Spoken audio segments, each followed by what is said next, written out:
Yung mga matik, nandito na naman tayo mga matik para ipakita sa inyo mga matik yung makikita natin dito na bagong umang mga matik.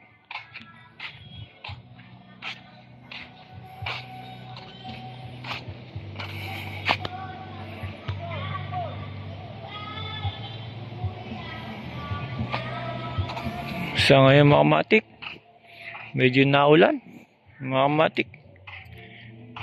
Dito pala mga matik sa Bicol, pagka ganitong panahon na October, panay ulan hanggang December mga matik. So ngayon mga matik, mag-aanap tayo dito banda kung meron tayo makikita ang kakaiba. Ngayon mga matik,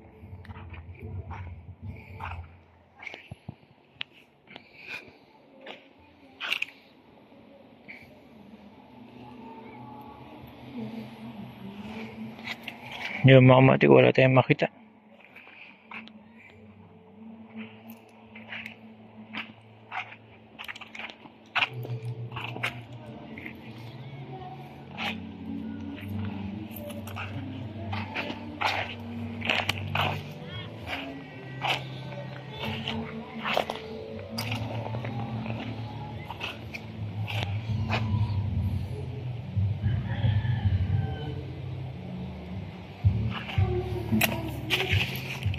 Dito mga matik, titingnan natin dito banda kung meron tayong makikita.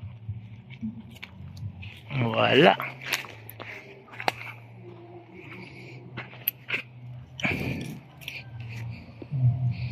Ganda na siya mga kamatik. Kunin natin to.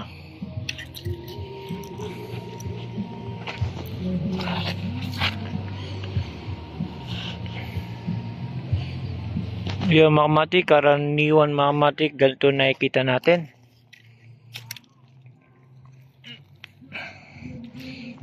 Marami na ito mga kamatik na ganito.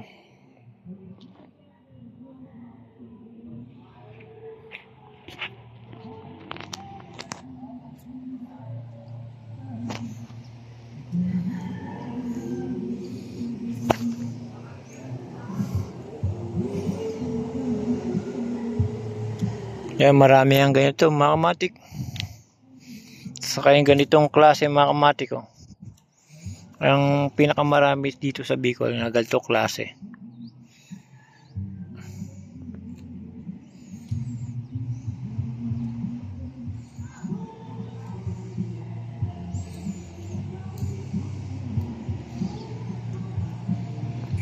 Yan mga kamatik, ganito klase ang marami. Yung kakaibang shell, bihira lang. Saka yung ganitong klase, mga kamatik, marami din dito yan. Ito pa mga kamatik, meron tayong nakita. Malaking mga kamatik. Ayan. Yung mga ganito mga kamatik, naninipit na to.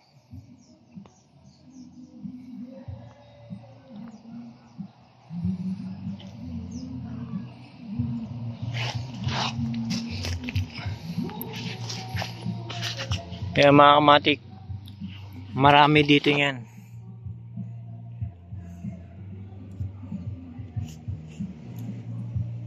Yan.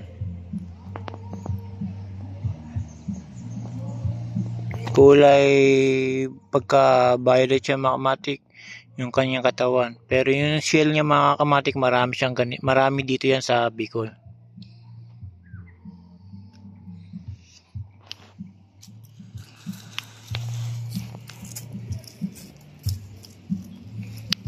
Pagka umaatras yan mga kamatik, natatakot yan.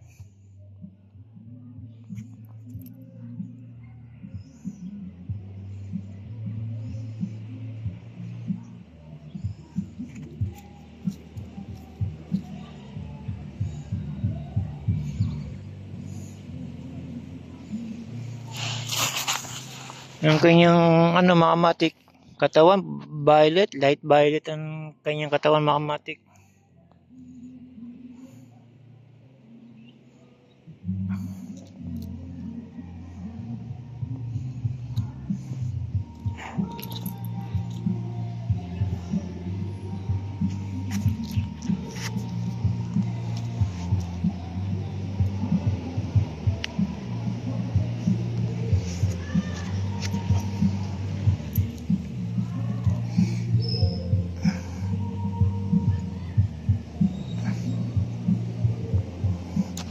Kaya mga kamatik, dahil sa marami puro ganitong klaseng umang na pinakita ko sa inyo, puro ganito lang mga kamatik, hindi tayo nakakita ng ibang shell. Yan.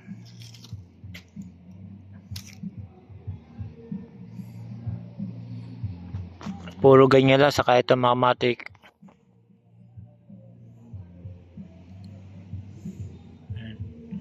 Bihira lang tayo makakita ng magandang klaseng shell mga kamatik na umang. Yan mga kamatik, sinare ko lang sa inyo. Hanggang dito na lang mga kamatik. Salamat.